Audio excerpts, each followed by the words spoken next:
pamaagi sa pagpangayo sa medical assistance, parehas lang gihapon kaniadto hantod karon. Nag-chief of staff nako sa akong amahan, na congressman ako, nahuman ako pagka-congressman, nag-CSC chair nako, niuli nako sa Davao City.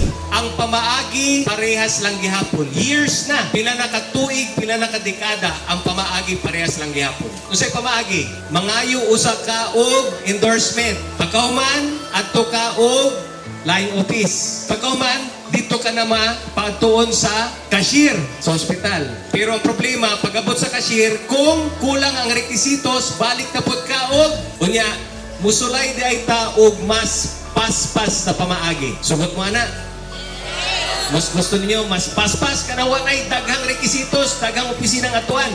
Sulayan ka nato kini. Tanan taga Davao, tagaan na nato daan og ID card nga dunay QR code. Ug kanang QR code loaded na daan. Kay aron ugaling magkasakit simba ko lang pag ma-hospital, ipakita lang tong ID nga dunay QR code.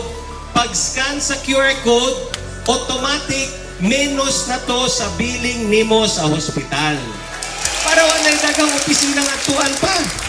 Kay ingon lagi nako para kini sa mga gustong musulay og lahi na sab nga pamaagi.